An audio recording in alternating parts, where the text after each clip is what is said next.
BB851, turn right, heading 180. Order 14 Papa, turn right 245, report localizer established 27. Hey everyone, welcome back to DJ's Aviation and another analysis video. The rise of budget long haul is today's focus. Long-haul travel has been a prominent feature with airlines for a long time. The Boeing 747 and Boeing 707 helped pioneer what long-haul travel was. However, today, in the 21st century, we've seen long-haul travel change, and more widely, the aviation industry also change. That's been in the form of travel, but for less. That's right, budget travel, or otherwise known as ultra-low-cost carriers or low-cost carriers, ULCC and ULC respectively. In recent decades, we've seen carriers come into the picture and offer travellers cheap fares with a no-frill service attached. This has not just hit the long-haul sector, but also domestic services, European services, and more. It's the new craze, and travellers are jumping at the opportunity to grab it. But first, what made budget long-haul so favourable? The main answer is the cost. With everything in this world costing some type of money, travelling was often a luxury 50 years ago. Budget carriers, though, have come into the picture and have begun offering £1, $10, €5 and more flights across countries, and even $199 transatlantic flights. So what this means was that passengers could, instead of purchasing a McDonald's, fly somewhere for the same price. It became a hit, although it wasn't all smooth sailing, as I'll discuss later on in this video.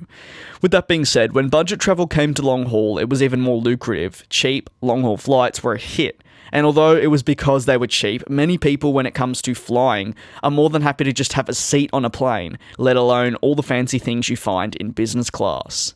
Did budget long haul impact anyone? Yes, it did. Budget long haul travel still to this day has impacted carriers like Lufthansa, British Airways, and more alike. You probably catch my drift just by mentioning those two airlines. Essentially, those big names that have been around for decades that we've come to know and love as icons of the industry have been impacted.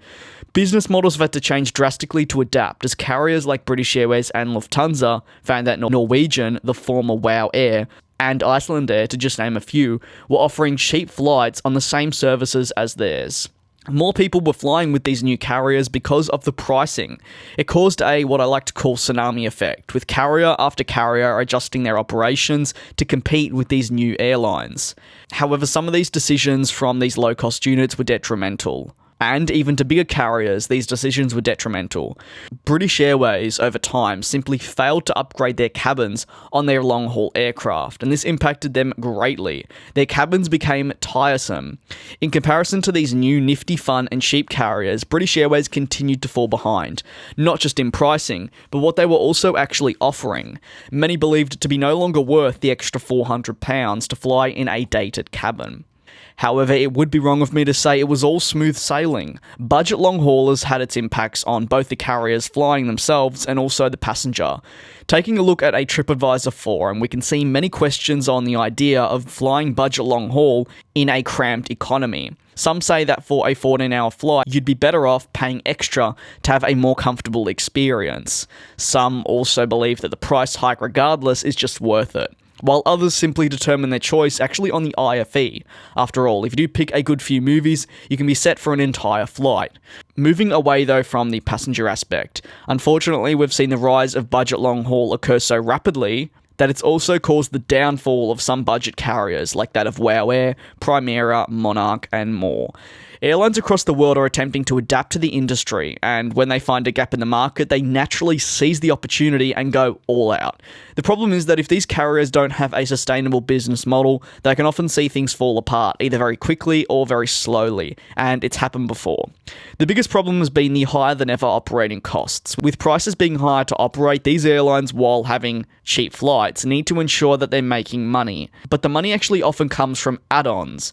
As an example, I can book a Ryanair flight right now across Europe for £10. However, if I wanted to spend 5 nights in my destination, I would need a bag checked underneath the plane. I would then need to pay more. Say if I wanted food on board, I'd have to pay more with some airlines, and by the time all this adds up, it can end up being the same exact price as a British Airways ticket, which we frowned upon at the start of this video. It's not just the higher prices, though, to operate that are seeing airlines collapse. It's also the ordering of aircraft. So many airlines nowadays are so quick to expand that they order too many aircraft too fast, and it impacts them in the long term, as 5 years down the line, when these aircraft are eventually delivered, they may not need them, or they may not need as many as they had originally ordered when they were going through a brilliant growth period. So ultimately, the rise of budget long-haul travel has been nothing short of incredible if we're ignoring the little bad things. At its current pace, it's completely changed the aviation industry for all the right reasons. It's offered customers a new option when it comes to travelling, a more affordable option. And while those add-ons can be incredibly infuriating when it comes to actually booking a holiday, people are often more inclined to choose these budget carriers when they see they can fly to New York from London for $199. Thank you for watching another one of my videos. I do truly appreciate all your continued support and do very much look forward to you all joining me in the next one.